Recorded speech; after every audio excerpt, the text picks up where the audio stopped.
बानी पीटीआई के अस्पताल मुंतकली से मुतालिक सुप्रीम कोर्ट में तौहीन अदालत की दरख्वास्त दायर। 18 अगस्त के हुक्म की खिलाफ वर्जी पर तौहीन अदालत की कार्रवाई शुरू करने की इस्तदा। अदालत से बानी पीटीआई को फौरी तौर पर शिफा इंटरनेशनल अस्पताल इस्लामाबाद मुंतकिल करने की दरख्वास्त। हुकूमत ने भी बानी के अस्पताल मुंतकली के हुक्म के खिलाफ अपील की जल्द समाअत की दरख्वास्त भी दायर कर दी।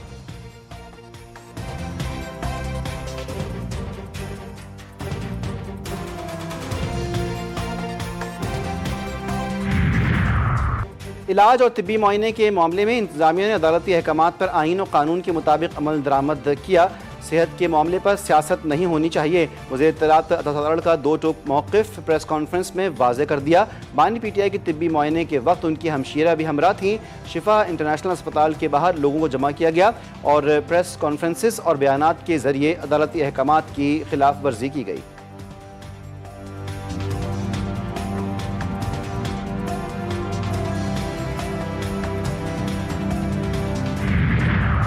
और पाकिस्तान समेत दुनिया भर के जराइद की जानिब से पीटीआई का सियासी बयानिया मुस्तरद।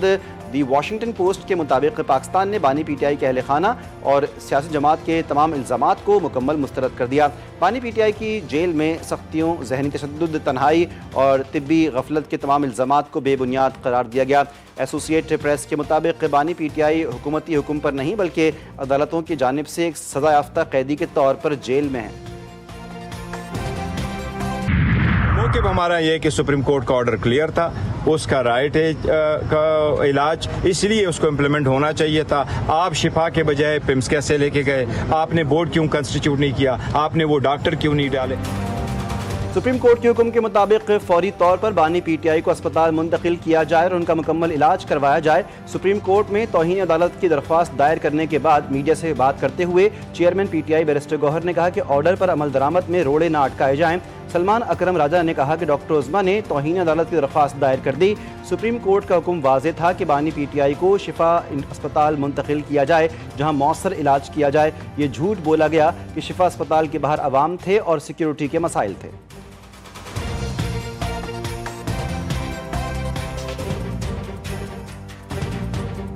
कोर्ट ऑफ पाकिस्तान में तौहीन अदालत की दरख्वास्त दायर कर दी गई है डॉक्टर उज़्मा साहिबा की जानिब से। जो तौहीन अदालत हुई है वो बिल्कुल वाज़े है। अदालत का हुक्म बड़ा क्लियर था कि खान साहब को शिफा इंटरनेशनल अस्पताल मुंतकिल करना है।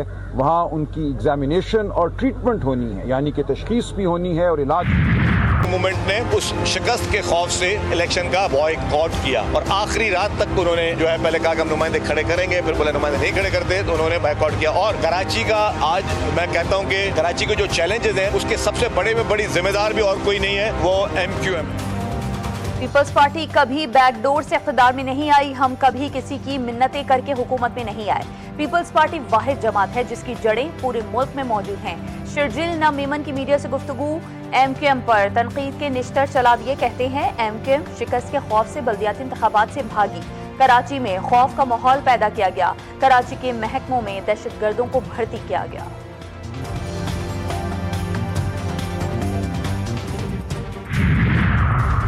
आइन में सूबे बनाने का तरीका दर्ज है। सूबे की बात कुफ्र नहीं, तरीके पर बात हो सकती है। आइन में 27 तरमीम हुई, इसका मतलब है कि आइन में सुकून था। वफाकी वज़ीर सेहत मुस्तफ़ा कमाल का तकरीब से खिताब। कहा कि कराची में कच्ची आबादी और क्लिफ्टन डिफेंस में लोग पानी खरीद कर पी रहे हैं। वज़ीरों और अफसरान के टैंकर्स चल रहे हैं, अवाम बददिल हो गए।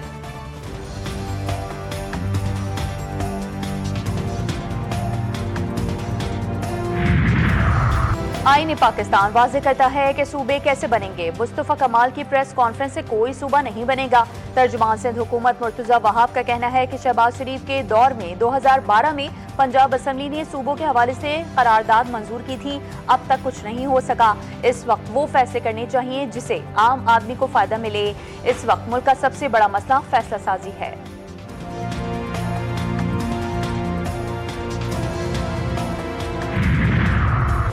शहबाज सरकार की अनोखी मंतक, दरामद शुदा चीनी को ही बरामद करने का फैसला। हुकूमत ने दरामद की गई चीनी में से 1,08,000 मैट्रिक टन चीनी बरामद करने की ठान ली। पहले 7 लाख टन चीनी बरामद करके मुकामी सतह पर मसनूई किल्लत पैदा की गई। किल्लत दूर करने के लिए TCP के जरिए 3 लाख टन चीनी दरामद की गई। TCP ने दरामदी चीनी मार्केट कीमत से $40 फी टन महंगी खरीदी। अब उसी दरामदी चीनी को बरामद किया जा रहा है। डिजिटल वर्चुअल असासाजात के तहफ़्फ़ुज़ के लिए रेगुलेटरी निज़ाम मुतारिफ। वज़ीर मुमलिकत और chairman Pakistan virtual assets Bilal bin Saqib कहते हैं कि 6 माह से कम अरसे में वर्चुअल असासाजात लाइसेंसिंग निज़ाम मुकम्मल कर लिया। सिस्टम से बाहर होने वाली सरगर्मियों की निगरानी मुमकिन नहीं। हमारी जिम्मेदारी क्रिप्टो मार्केट को कानून के दायरे में लाना है। करोड़ों पाकिस्तानी डिजिटल असासाजात रखते हैं।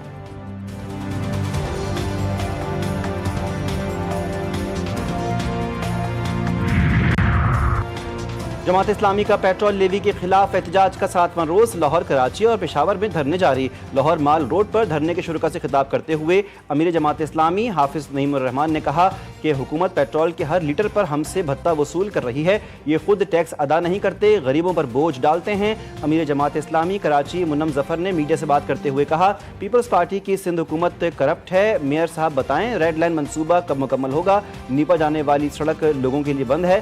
ग्रीन लाइन मुकम्मल होने का नाम नहीं ले रही। 106 सड़कें अब तक क्यों नहीं बनी।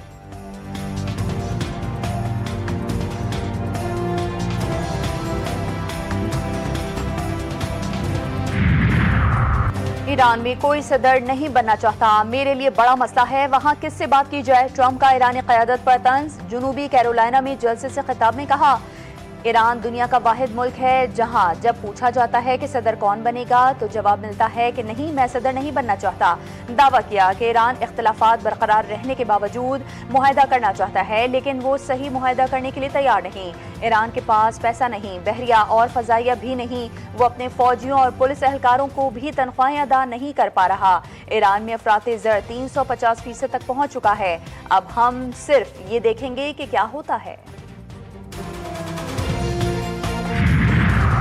धमकियां पुरानी, चेहरे नए, लेकिन नाकामी मुकद्दर। ईरान का ट्रंप पर तंजिया वार। अब्बास इराक्ची ने डोनाल्ड ट्रंप की धमकी का दिलचस्प अंदाज में जवाब देते हुए अमेरिका की पुरानी पॉलिसियों को नाकाम करार दिया।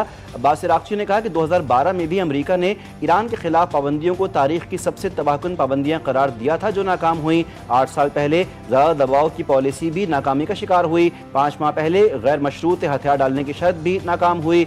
आज ईरान पर मुआशी सतह पर सबसे कारी मुआशी वार किया गया। इस इक़दाम का भी नाकाम होना तय है।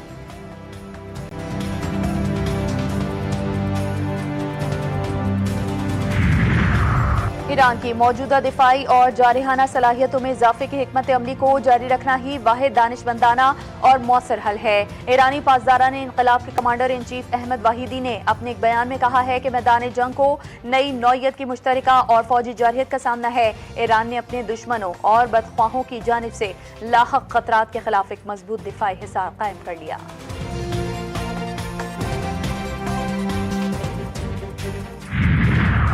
ईरानी वज़ारत ख़ारजा के तर्जुमान इस्माइल बकाई ने कहा कि अमरीकी पाबंदियाँ सिर्फ ईरान के खिलाफ मुआशी जंग तक महदूद नहीं। कोई मुल्क गैर मुल्की इदारों को किसी तीसरे मुल्क से तिजारत से नहीं रोक सकता। ऐसी पाबंदियों की बैनुल-अक़वामी कानून में कोई कानूनी बुनियाद नहीं।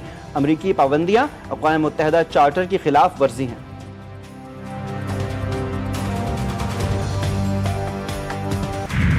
भर में जश्न ईद मिलादुन्नबी सल्लल्लाहु अलैहि वसल्लम की तैयारियां आखिरी मराहिल में दाखिल। गलियां, बाजार, महल्ले सज गए। जगह जगह सब्ज परचम, झंडियों, बैजेस और रंग बिरंगे बरकी कुमकुमों की बहार। मसाजिद और इमारतें भी सजा दी गईं। हर सू दुरूद सलाम की सदाएं। घर घर हुजूर नबी करीम सल्लल्लाहु अलैहि वसल्लम पर दुरूद सलाम की महफिलों का एहतमाम।